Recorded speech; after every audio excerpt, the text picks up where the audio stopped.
जय महाकाल मेरे प्यारे मित्रों। विश्वकर्मा पूजा के दिन इसलिए होती है औजारों की पूजा। जाने पौराणिक कथा।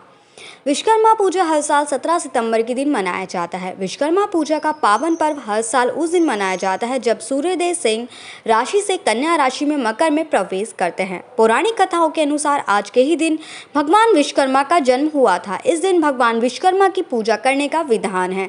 उनकी कृपा से बिगड़े काम बन जाते हैं, बिजनेस और रोजगार में सफलता प्राप्त होती है।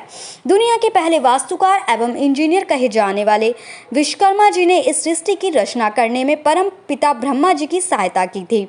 उन्होंने सबसे पहले इस संसार का मानचित्र तैयार किया था। प्राचीन काल में जितनी भी राजधानियां थी उन सभी का निर्माण विश्वकर्मा जी के द्वारा किया गया था। यहाँ तक कि सतयुग का स्वर्गलोक, त्रेता युग की लंका, द्वापर की द्वारिका और कलयुग का हस्तिनापुर सभी विश्वकर्मा जी के द्वारा ही रचित थे। सुदामापुरी की रचना के बारे में भी यह कहा जाता है कि उसके निर्माता भी विश्वकर्मा जी ही थे। इससे यह पता चलता है कि धन धान्य की अभिलाषा करने वालों को भगवान विश्वकर्मा की पूजा अवश्य करनी चाहिए। विश्वकर्मा जी को देवताओं के शिल्पी के रूप में विशिष्ट स्थान प्राप्त है। भगवान विश्वकर्मा की एक पौराणिक कथा के अनुसार प्राचीन काल में काशी में रहने वाला एक रथकार अपनी पत्नी के साथ रहता था।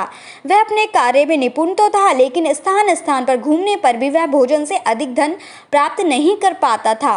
उसके जीवनोपार्जन का साधन निश्चित नहीं था। इतना ही नहीं, उस रथकार की पत्नी भी पुत्र न होने के कारण चिंतित रहा करती थी। पुत्र प्राप्ति के लिए दोनों साधु और संतों के पास जाते थे, लेकिन उनकी यह इच्छा पूरी न हो सकी। तब तक पड़ोसी ब्राह्मण ने रथकार से कहा, तुम दोनों भगवान विश्वकर्मा की शरण में जाओ, तुम्हारी सभी इच्छाएं अवश्य ही पूरी होंगी। और अमावस्या तिथि को व्रत कर भगवान विश्वकर्मा का महत्व सुनो। इसके बाद अमावस्या को रथकार की पत्नी ने भगवान विश्वकर्मा की पूजा की, जिससे उसे धन धान्य और पुत्र रत्न की प्राप्ति हुई और वह सुखी जीवन व्यतीत करने लगे। जय महाकाल मेरे प्यारे मित्रों।